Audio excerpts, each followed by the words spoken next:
Hey guys, this is your host Naman Gupta and I hope you all are safe and healthy. In this video, we will cover about linear equations in one variable. हम इसमें problems discuss करेंगे from R.D. Sharma exercise 9.4.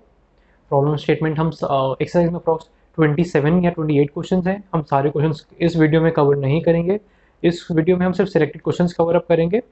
बाकी questions अगर आप चाहते हो कि मैं और कोई कवर करूं तो आप प्लीज़ उसको कमेंट सेक्शन में लिख सकते हो. And without wasting any much time, let's get started.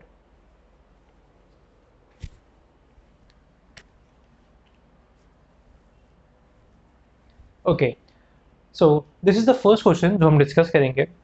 Question क्या है? 4/5 of a number is more than 3/4 of the number by 4. Find the number. तो हमें फाइंड क्या करना है? एक नंबर. तो हमने करा let the unknown number be x. Okay, अब हमें कंडीशन क्या गिवन है? 4/5 ऑफ अ नंबर मतलब 4/5 ऑफ द नंबर ऑफ मतलब multiplication is more than 3/4 of the number.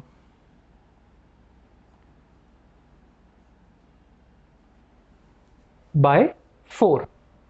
अब मोर देन की तो कंडीशन यहाँ पे आ गई, बट अब ये कह रहे हैं कि कितना मोर देन है? 4 से. तो अगर मैं यहाँ पे 4 ऐड करूंगा तो मेरा ये साइन जो पहले ग्रेटर देन था, मैंने ग्रेटर देन क्यों लिखा था? क्योंकि वो कह रहे थे मोर है. अभी हम ये भी बता दिया कि कितना ज्यादा है, कितना मोर है, तो हमने इसको कर देंगे इक्वल टू साइन. ओके, ये हमारी इक्वेशन बन गई. एक बार फिर से देखेंगे हम. हमने अज्यूम क्या करा? जो अननोन नंबर है हमें जो हमें फाइंड करना है वो है x. फिर हमें जो कंडीशन गिवन है 4/5 of a number is more than 3/4 of a number by 4. तो यहाँ पे हमने 4 ऐड करा और यहाँ पे इक्वालिटी साइन. अगर आप एक बार मेंटली चेक करना चाहते हो कि हमारी इक्वेशन सही है या गलत है, आप ऐसे चेक कर सकते हो. 4/5 मतलब 0.8 और 3/4 मतलब 0.75 है. तो इन दोनों में से बड़ा कौन सा है? 0.8 एंड 0.75. 0.8. हमने यहाँ पे 4 ऐड करा तो यहाँ पे इक्वल टू हो गया. ओके, तो हमने यहाँ पे बस ये चेक करा कि हमने इक्वेशन सही बनाई या नहीं बनाई, कहीं हमने गलती से ऐसे तो नहीं बना दी. तो ये हमारी इक्वेशन. अगर आपको फ्रैक्शंस में ये देखना है कि कौन सा बड़ा है या छोटा है वो नहीं पता चल रहा, तो हम इसे डेसिमल्स में लिख के चेक कर सकते हो. मैं बस आपसे ये कहना चाहता था. तो हम इसको सॉल्व करते हैं. ये हमारी इक्वेशन है. यहाँ पे आ गया तो x is equal to 4/5 into 100. Okay, मतलब x की वैल्यू आ गई 80. ये हमारा आंसर है. आप अपने मैं आपको बोलूँगा कि आप एक बार अपना आंसर चेक करो कैसे, x की वैल्यू यहाँ पे इनपुट करके, जिससे आपको पता चले कि हमारा आंसर सही है या नहीं है. 4/5 of x is equal to 3/4 of x plus 4. तो ये हो गया 16 4 जार 64, 23 जार 60 प्लस 4. हमने वेरीफाई कर लिया कि हमारा आंसर सही है. Fine, let's move to the next question. हम नेक्स्ट कौन सा क्वेश्चन करेंगे? अब question number 2. Now let's discuss the second question. Question हमें क्या कह रहा है? The difference between the squares of two consecutive numbers is 31. Find the numbers. तो अब अगर मैं पहला नंबर अज्यूम कर लेता हूं कि let first number be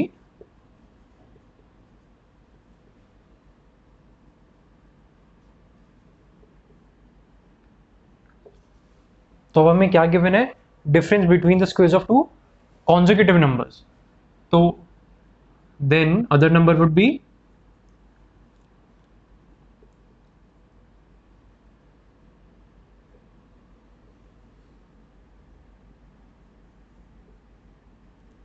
x plus 1. क्योंकि ये कॉन्जुगेटिव नंबर्स है।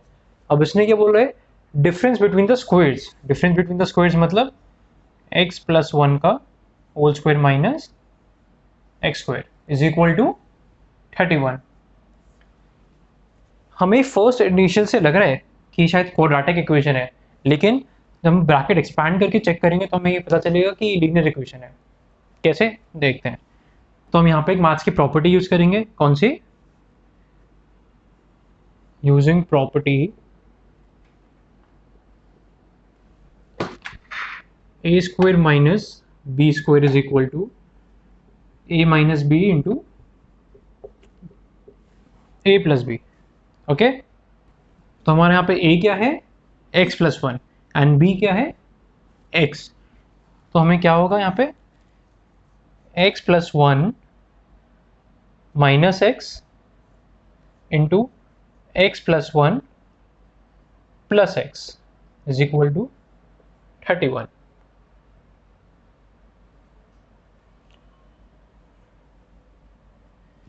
अगर हम यहीं पे आगे नेक्स्ट इक्वेशन लिखे, अब यहाँ पे क्या हो गया, x और x कैंसिल, हमें मिला 1।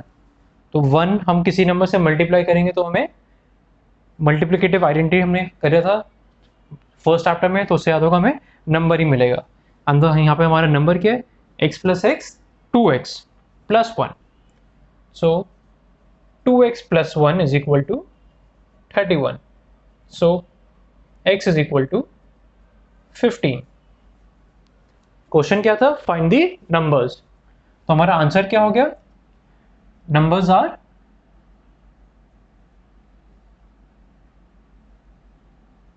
x एंड x प्लस 1, तो 15 and 16।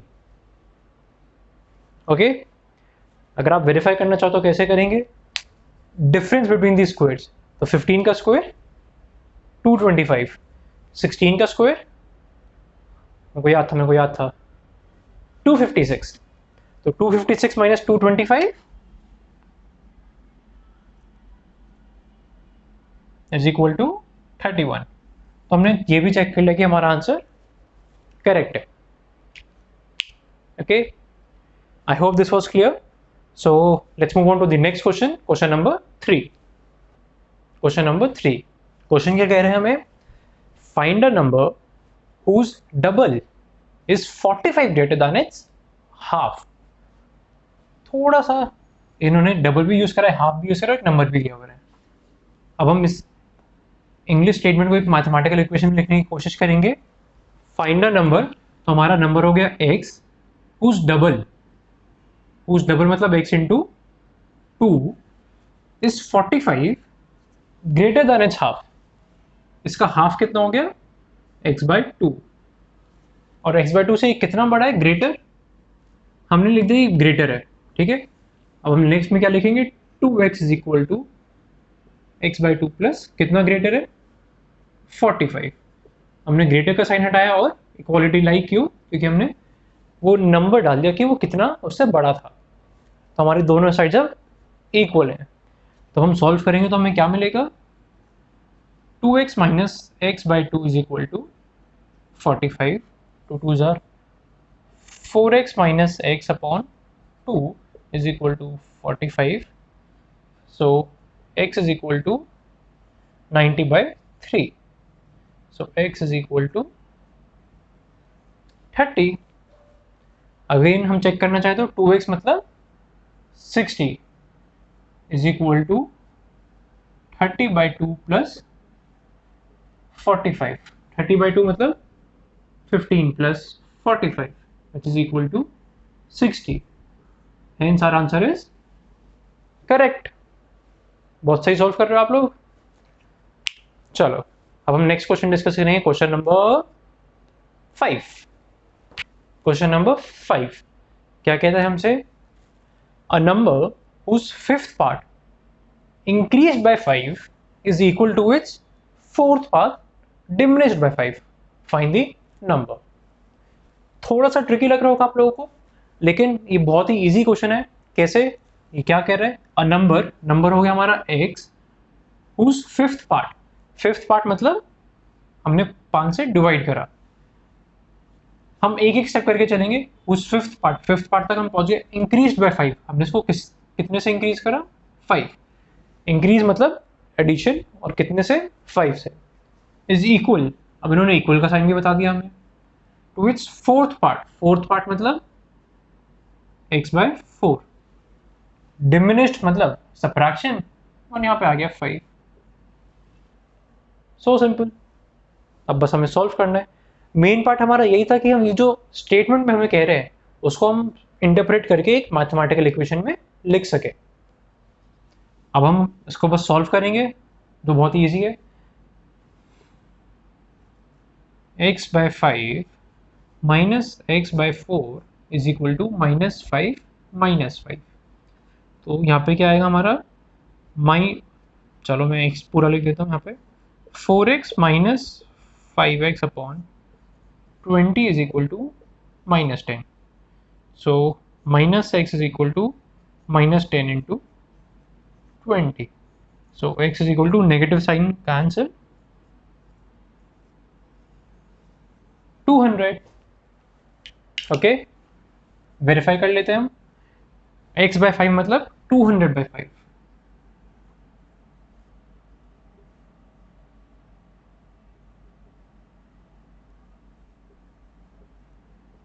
200/5 40 plus 5, 200/4 50 minus 5, 40 plus 5 45 is equal to 50 minus 5 45। Hence our answer was correct। चलो नेक्स्ट क्वेश्चन नंबर 7। क्वेश्चन क्या कहता है हमें? Divide 184 into 2 parts such that 1/3 of one part may exceed 1/7 of another by 8। Okay, तो हम पहले समझ लेंगे कि हमें क्या कह रहा है। डिवाइड 184 into 2 parts मतलब 184 कि हमें 2 पार्ट्स में डिवाइड करना है। Let us assume x and y such that 1/3 of one part may exceed 1/7 of another by 8।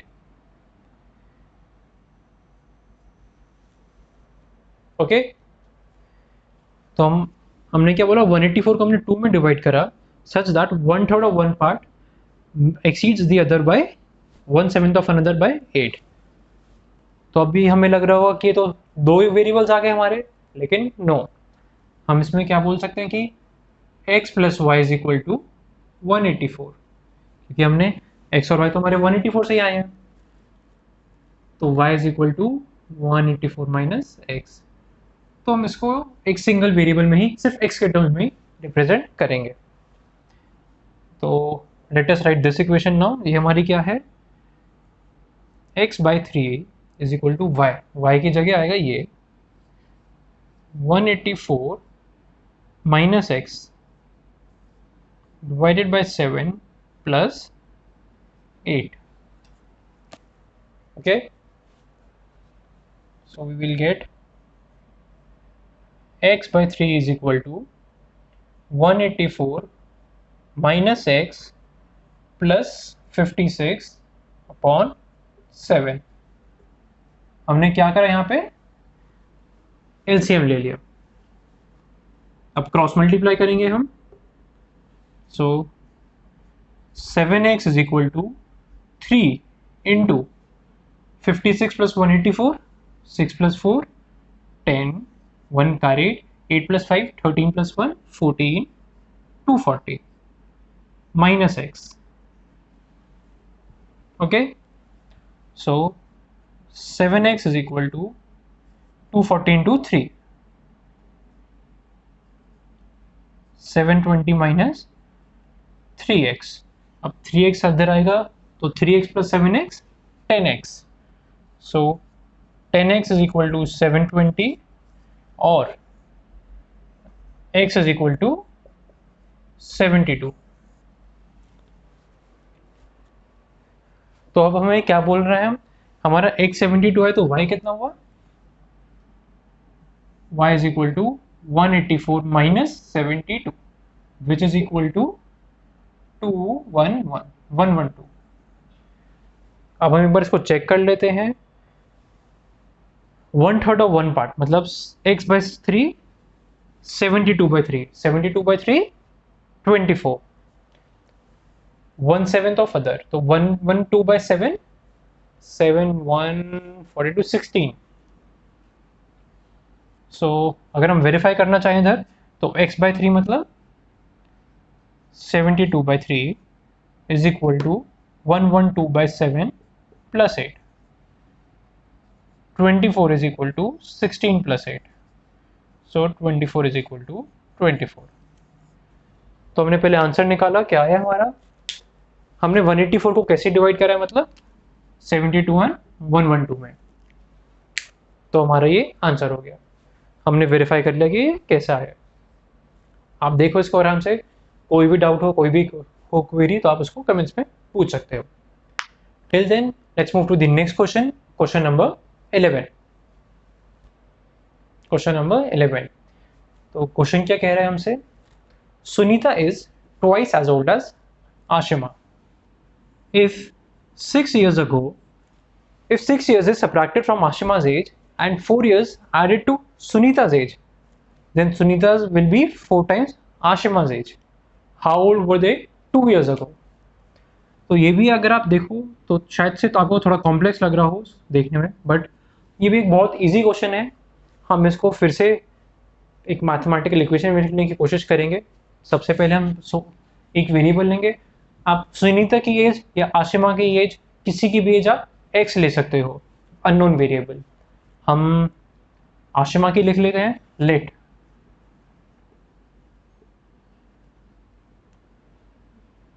आशिमा's as भी x।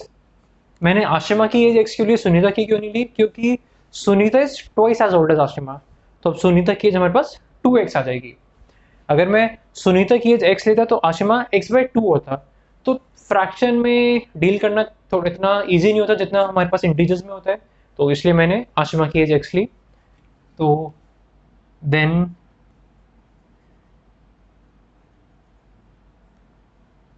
सुनीता's as is equal to 2x। ठीक है, अब बस हमें जो जो आगे इंफॉर्मेशन गिवन है हम उसको एक मैथ्स के इक्वेशन में लिख रहे हैं।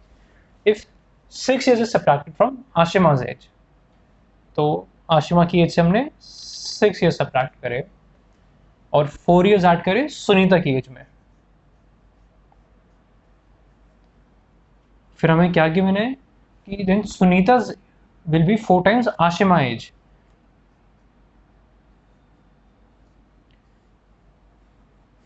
ये हमारे पास सुनीता की एज है, ये हमारे पास आशिमा की एज है।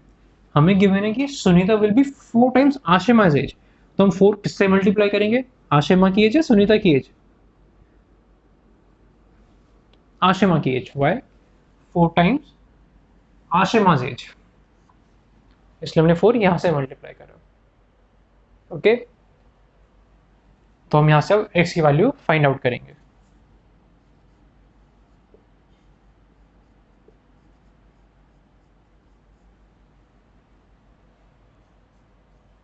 x की टर्म्स में एक तरफ ले आया एंड कॉन्स्टेंट्स एक तरफ।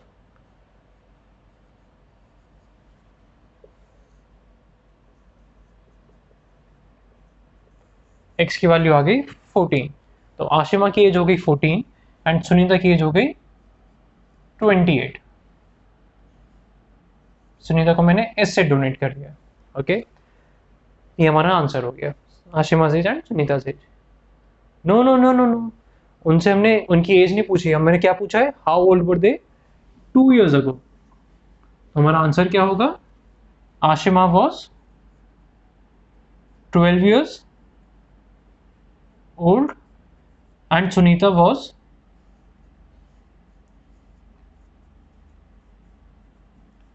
26 years old। 28 minus 2 and 14 minus 2। Okay, let's move to the next question, question number 13। Question number 13, 5 years ago a man was 7 times as old as his son. 5 years hence the father will be 3 times as old as his son. We have to find their present ages. तो फिर से हम क्या बोलेंगे, let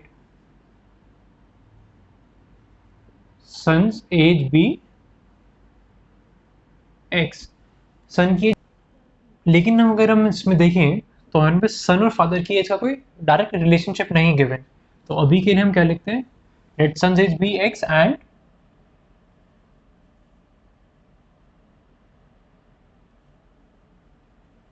fathers age be y. अब हमें क्या given है, 5 years ago a man was 7 times as old as his son. तो 5 years ago फादर की एज कितनी हुई, y माइनस 5, और सन की एज कितनी हुई, x माइनस 5. और वो कितना, फादर वॉज 7 टाइम्स, फादर की एज कितनी बड़ी थी उसके सन से, 7 टाइम्स. और सेकंड कंडीशन क्या है, 5 years हेंस, मतलब 5 years आज के बाद, y प्लस 5, और यहाँ पे भी हमने लिख दिया x प्लस 5. और कितने 5 years हेंस बाद फादर कितने बड़े होंगे, 3 टाइम्स. ओके, तो अगर अगेन हम y को सिर्फ x के टर्म्स में लेके सब्स्टिट्यूट करेंगे तो हम यहाँ से y क्या लिख सकते हैं, y is equal to 7x minus 35 plus 5.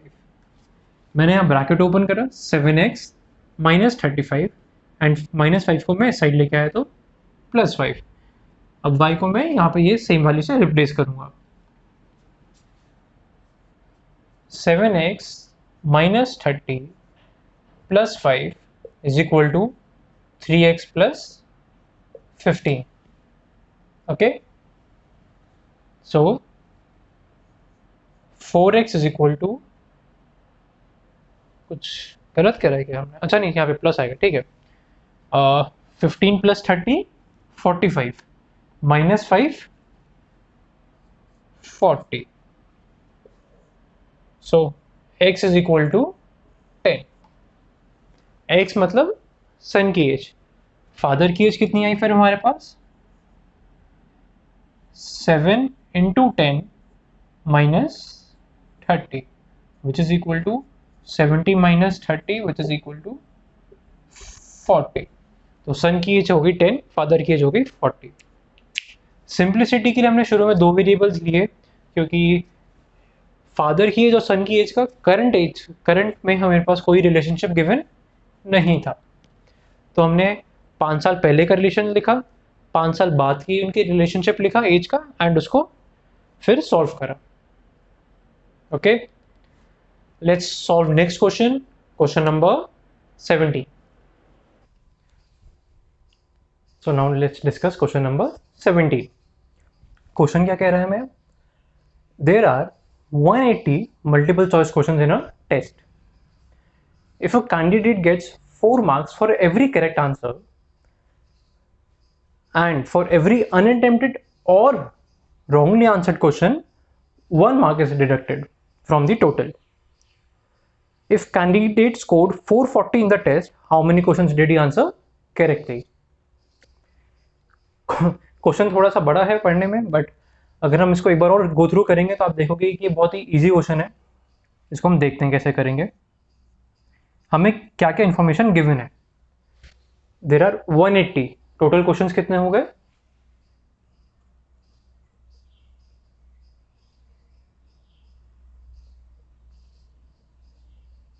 180. Correct answer पे 4 marks and every incorrect answer पे, एवरी इनकरेक्ट और unattempted 1 mark is deducted. Okay, तो अगर 180 क्वेश्चंस हैं तो 2 टाइप्स के हम किस किस में डिवाइड करेंगे. आप क्वेश्चंस को क्या कर सकते हो, let number of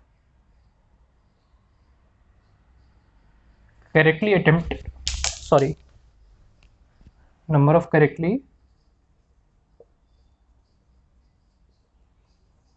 attempted questions be, हम करेक्ट को सी बोल देते हैं, एंड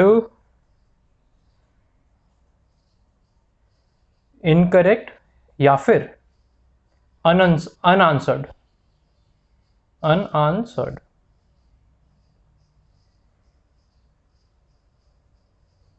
क्वेश्चंस को हमने क्या बोल दिया, हम इसको आई बोल देते हैं। तो हमें क्या इंफॉर्मेशन यहाँ पे गिवन है, correct plus incorrect, number of correctly answers plus number of incorrect और अनआंसर्ड कितने होंगे, my total number that is 180। तो मैं इनकरेक्ट आंसर्स, इनकरेक्ट या फिर अनआंसर्ड क्वेश्चंस क्या बोल सकता हूं, आई कितना हो जाएगा मेरा 180 माइनस सी। ये हो गई मेरे को पेरी इंफॉर्मेशन गिवन है, ठीक है। अब सेकंड क्या बताया है हमें, candidate scored 440 in the test. तो 440 कैंडिडेट ने अगर C number of questions correct answer करें तो उसको कितने नंबर मिलेंगे, 4 इंटू सी। और अगर आई इनकरेक्ट करें तो कितने मिलेंगे उसको, 1 मार्क इज डिडक्टेड, तो -1 इंटू आई। और ये टोटल हमें कितना गिवन है, 450। तो अब हमारे पास एक लीनियर इक्वेशन वन वेरिएबल में आ गई, आई को हम 180 माइनस सी से रिप्लेस करेंगे।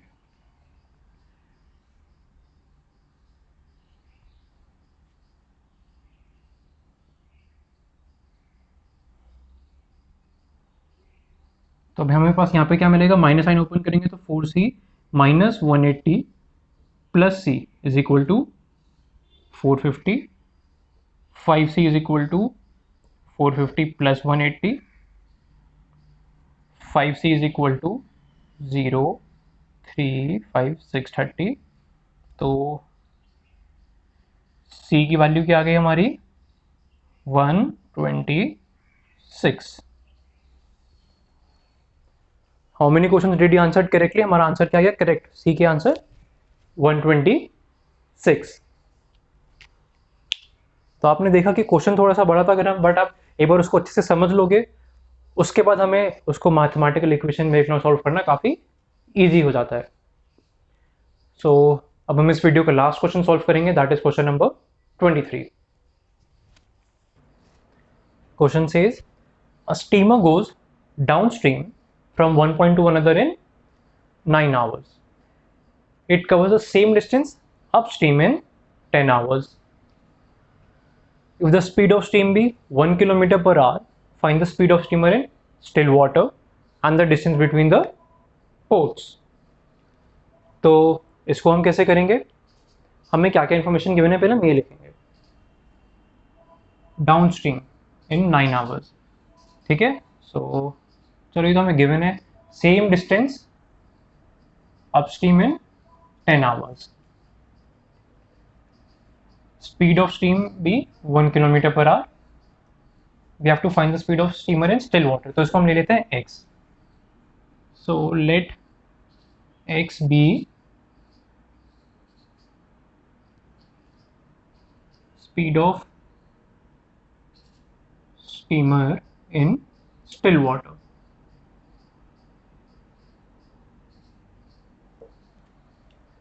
अब अगर हम बोल रहे हैं स्टीमर गोज डाउनस्ट्रीम, डाउनस्ट्रीम का मतलब क्या है, अगर आप ऐसा इमेजिन करो, मतलब विजुलाइज करने की कोशिश करो, एक रिवर है, ठीक है, या कोई भी वाटर बॉडी है, उसमें आपकी बोट एक खड़ी है। अगर जो वाटर बॉडी है, अगर एक रिवर है वो स्टिल है, तो हमारी वाटर भी, हमारी जो बोट है वो भी खड़ी रहेगी वहीं पे, हिलेगी नहीं। लेकिन अगर वाटर बॉडी हमारी नीचे की तरफ फ्लो हो रही है, जैसे स्लोप है, तो हमारी वाटर बोट भी है, चाहे हमने बोट में कोई ना कोई मोटर ऑन करी है ना हम उसको रो कर रहे हैं, वो नीचे जाएगी, डाउनस्ट्रीम जाएगी। और अगर हम सेम अपहिल आने लगेंगे तो उसको हम बोलेंगे अपस्ट्रीम। तो अगर हम स्लोप के नीचे जा रहे हैं तो डाउनस्ट्रीम, स्लोप के ऊपर आ रहे हैं तो अपस्ट्रीम। तो डाउनस्ट्रीम अगर हम जा रहे हैं तो एक हो गई रिवर की वाटर, सॉरी रिवर की स्पीड जिसकी तरफ से हमारा स्लोप है, और दूसरी होगी हमारी बोट की स्पीड, क्योंकि हमारी बोट स्टिल नहीं है। तो इसका मतलब क्या हुआ, अगर मान लेते हैं कि हमारी बोट की स्पीड थी 10 और रिवर की स्पीड थी 1 ही मान के चलते हैं हम, ठीक है, रिवर की स्पीड ऑफ स्ट्रीम भी 1, तो हमारी डाउन स्ट्रीम टोटल स्पीड कितनी हो जाएगी 10 + 1। क्योंकि हमारी बोट की तो स्पीड है 10, लेकिन साथ में रिवर भी मूव कर रही है सेम उसी जो स्ट्रीम में वाटर बॉडी, वो भी हमारी स्लो उसी 1 किलोमीटर पर आवर की स्पीड से मूव कर रही है। तो हमारी टोटल स्पीड हो जाएगी, सो हम क्या बोलेंगे, स्पीड या डाउन स्ट्रीम स्पीड लिख लेते हैं इसको,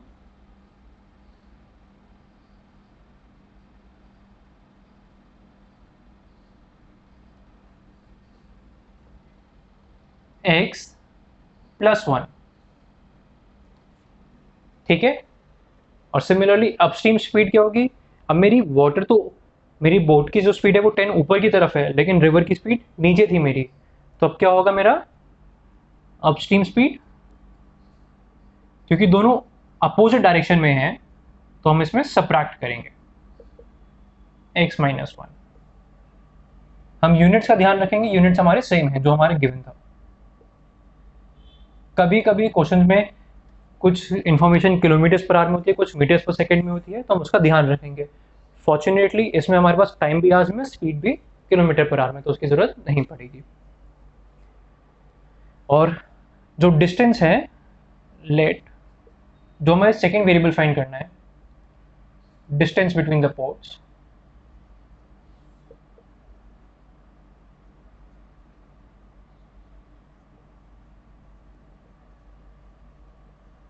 इसको हमने क्या बोल दिया, d, ठीक है। ये भी हमने वेरिएबल अज्यूम कर लिया। अब हमें क्या गिवन है, हमने टाइम कितना लिया, 9 आवर्स, तो हमारा फॉर्मूला क्या होता है, distance is equal to using distance is equal to speed into time. तो d is equal to speed, मेरी डाउनस्ट्रीम स्पीड कितनी थी, x + 1, और उसको टाइम कितना लगा, 9 आवर्स। अब अपस्ट्रीम में मेरी डिस्टेंस क्या रहा है, सेम, उसने बोला है हमें सेम डिस्टेंस, तो d हमारा रहा सेम। स्पीड कितनी हो गई मेरी, x - 1, और टाइम कितना हो गया मेरा 10। तो d मेरा ये भी है, d मेरा ये भी है, तो मैं इन दोनों को अब इक्वेट कर सकता हूँ। मतलब 9 × x + 1 is equal to 10 × x - 1। अब हमारे पास एक लीनियर इक्वेशन बन गई इन वन वेरिएबल। अब इसको हम सॉल्व करेंगे to find the value of x। So 9x + 9 is equal to 10x - 10। तो हमें क्या मिलेगा, x इज इक्वल टू 19, और x हमारी स्पीड थी, तो हमारे इसके यूनिट्स क्या होंगे, 19 किलोमीटर पर आवर।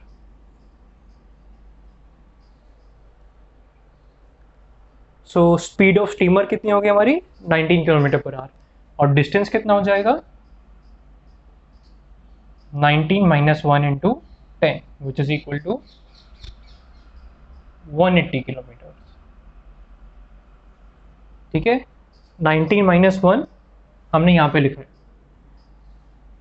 अगर आप यूनिट्स देखना चाहो तो हमारे यूनिट्स क्या होंगे, 19 - 1 का क्या है, स्पीड का किलोमीटर पर आवर, और इसका टाइम का आर, तो kilometre per our into R क्या होगा, आर आर कैंसिल, डिस्टेंस का यूनिट बचा kilometre. So this is our final answer. I hope this was clear to you. आप ये सारे क्वेश्चन जो हमने डिस्कस करें एक बार फिर से सॉल्व करोगे, खुद से सॉल्व करेंगे, क्वेरीज आप कमेंट्स में पूछ सकते हैं। हमने कौन कौन से क्वेश्चंस कवर करे हैं इस वीडियो में, question number 1, question number 2, question number 3, 5, 7, 11, 13, 17 and 23। इसके अलावा अगर आप चाहते हो कि और क्वेश्चन मैं डिस्कस करूं तो आप वो भी मेरे को बता सकते हो कमेंट्स में। Will make a video on it very soon. And ये जो हमने क्वेश्चंस कवर कर रहे हैं, these numbers again follow a pattern. तो इसमें वन नंबर वो पैटर्न फॉलो नहीं करता, these numbers I would say कि ये जो नंबर्स हैं वो पैटर्न फॉलो करते हैं। सो अगेन मैं आपसे बोलूँगा कि आप देखो ये कौन से नंबर्स हैं, इन नंबर्स को हम क्या कहते हैं, और उसको आप कमेंट सेक्शन में लीव करो। सो I hope you like the video, please share it among your friends. हम सब साथ में पढ़ेंगे, सब साथ में मज़े करेंगे। आप मैथ्स प्रैक्टिस करते रहो, keep watching the videos, like share subscribe and follow us on Facebook, Twitter, Instagram for regular updates.